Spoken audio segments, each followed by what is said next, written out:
Well, it's a market garden tractor, and it's designed just for vegetable growing mainly. Obviously, it's not big enough to do big work. It's only 14 horsepower. They made 2008 of them, and I've had 4 of them. And this one, that's my last one, that's not quite finished restoring. I've driven this similar one for maybe thousands of miles, looking down all the time. But it was a wonderful machine. It was well ahead of its time as well. Would you like me to start it for you? Well, I'll let you hear what it sounds like.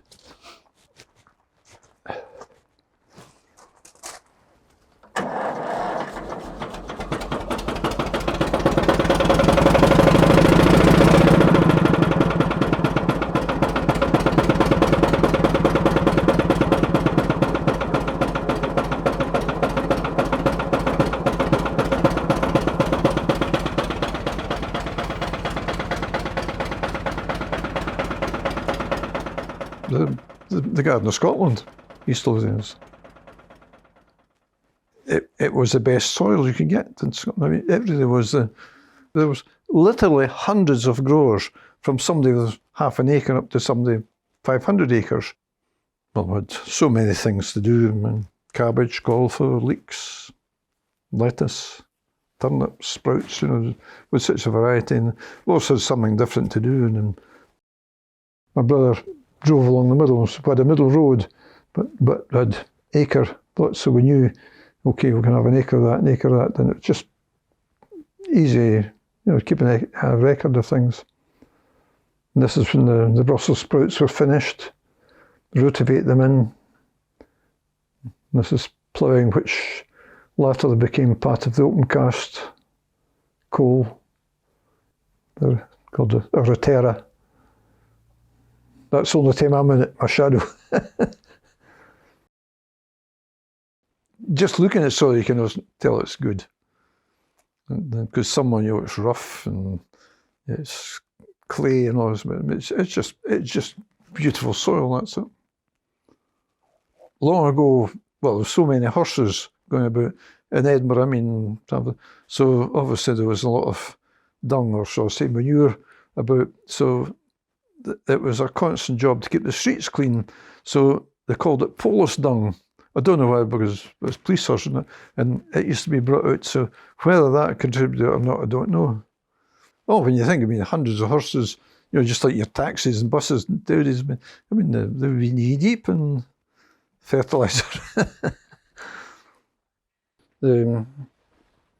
My father bought one of these in 1946. It was one of the best market garden, or two-wheeled market garden tractors you can get. In fact, that was his first shot into mechanisation after the horse. But I remember him, Dad got the trailer on the car, and they said, right, I'm waiting to the station, wait on me. So I dashed along to Prestonpans station, and it was in a railway wagon, an open wagon. And I remember the man there had a hand-operated crane. He lifted out the wagon and on into Dad's trailer. And that's what I remember. I can't remember it coming home or anything like that, but I remember it being used. Well, as I say, I used it as well later on. Well, a lot of people called other tractors iron horses, but that's that one. I mean, there's no question about that. Oh, a horse is a different thing. I mean, I've got a friend he keeps horses, and he's always saying, "Oh, I've got to go and clean them out, do this, that, and the next." And I said, "You should buy a tractor. You don't eat any corn, and you don't have to muck them out, and you can leave them in the shed for as long as you like." That's, you see the white roof there, that was our shed, and the big shed over the railway. That's Seaton Gardens. See the castle behind? That's where I was born. When my dad first bought that land, it doesn't show you, but he measured into acre plots. I just know that it was in about 1860 that my grandparents came here, and they were reputed to have come from Skye, but whether that is true or not, I don't know. Obviously nobody can verify that. This is at Seaton Guards, obviously pre-1937, because this is where the carriageway, Joe Carriageway now is, and this is the house where I was born. Robert and Catherine Bathgate, my parents, making hay. Their mum's name was Catherine Todd. She was known as Kitty. Well, my dad was Bert. Everybody knew Bert Bathgate. I never heard them arguing. Much like my wife and myself. That's an aside. I can honestly say we were married 54 years and we never had a blazing row.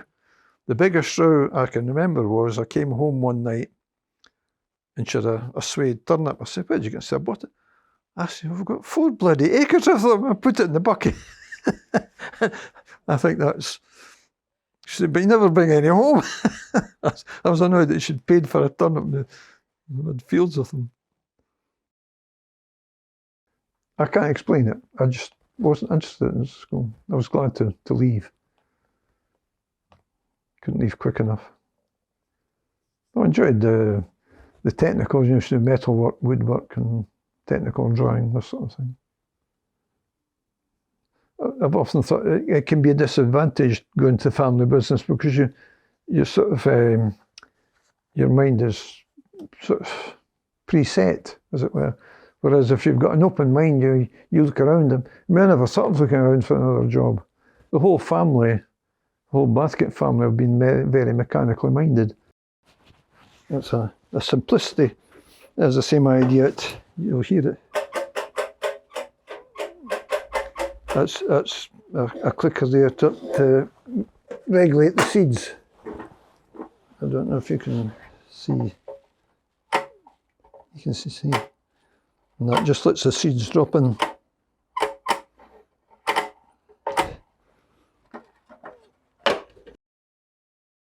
3 hard at work men, 2 of them with fags in their mouths, and you can see the Seaton Collegiate Church in the background. This is obviously in the orchard. Could be my father, I don't know. That's my 2 aunts and uncle. They're all long gone now. See him again. It was Ina, Dolly and Charlie. With over 1,000 fruit trees, it was a big orchard. And we had a big local clientele. It was quite common for people, we'll go out to Bathgates for apples and plums, pears. And we had a shed and it was, I can still remember the smell of it. It was this lovely, you know, when you go into a fruit shop, it's got fresh fruit in it. And there used to be big barrels this size. Oh, there's all sorts of varieties. Every so often I'd remember one again, because my dad would say, go down and, you know, pull the James Greaves or the Monk's Codlings or all sorts of names. And, you know, some people would say, and what does that apple taste like? So my dad would get an apple and he could break it in half with his hands and give people half an apple. I can't do it. It's a very, very hard thing to do. But that's what I remember quite clearly. What happened when the people bought over Seaton Castle, one of the things, well, the previous owners, they wanted our orchard, well, it was a liability, so we said, we can have it. But the last people, they bulldozed a lot out. And there was a lot of angry people, but it was a fait accompli, you know, they were away. These 2 cages here full of parsley. You'd never think that people used as much parsley. I always remember we had two men regularly, but when we got bigger, well, we had women workers, and we had about an average of 6 or 7 at a time. In Trinent, where we got the women workers from, they had 2, well, I'll call them gangmasters, but they had all the women. So they'd maybe go up and Dad say, see if you get another 2 women today, maybe had a lot of work to do. So we'd go see Jordi Forsyth, who was the one we worked with, And he would say, right, you two, you're going to Bathgate today. But there used to be hundreds of women all milling about, and there was lorries, vans, buses. Wales's buses, they used to take them to the tatties. And got a busload of women away to pull tatties, which now you've got a self-propelled harvester with 2 people in it. Oh, I can still remember them quite clearly. When I took over my shop in Trent, and one day this door opened, I said, Cathy Rutherford. It was Cathy Rutherford and Rita Langland. So that was the 2 my dad had to start with. And they were a lovely pair of women, and they were friends. Oh, it was a lot of fun with them. You know. They were actually pressing pans, women. It was just it's quite a regular thing to have field workers. I mean, you just don't have them at all nowadays, and I don't think I ever want to anyway. But it's an entirely different situation nowadays. Well, of course you have so much mechanisation. Occasionally you get somebody would whistle or sing, but no, it's not nowadays. Everybody's got radios in the cabs as well, the tractors. I think we were quite lucky with quite a good workforce that got on well. Sometimes you had them fighting or arguing, this sort of thing, but we never had that problem.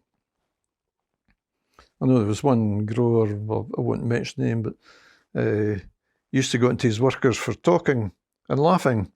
I said, well, I know his son, I said, oh, we'd like to hear a woman laughing. I mean, it means you're getting on together. So it shows slightly clearer on this because that machine, it had grippers, and you put the plant in it and just pulled it back, and the gripper just like a clothes peg. You can just see what she's doing there. You see there's wheels going round, and it's on a spring. You have the board in front of you, all the plants, and you just take a handful. Because that's the thing, it's a lot dependent on when you were pulling the plants to have them tidy. Well, obviously the bigger one here was the Chalmers's. David Lowen's sons, of course, they were the biggest. Although a lot of the smallholders, they just worked it on their own with their wives. But some of them, well, they were living hand to mouth anyway. So a lot of them had a separate job as well, and they worked it at night or weekends. Well, it was very productive.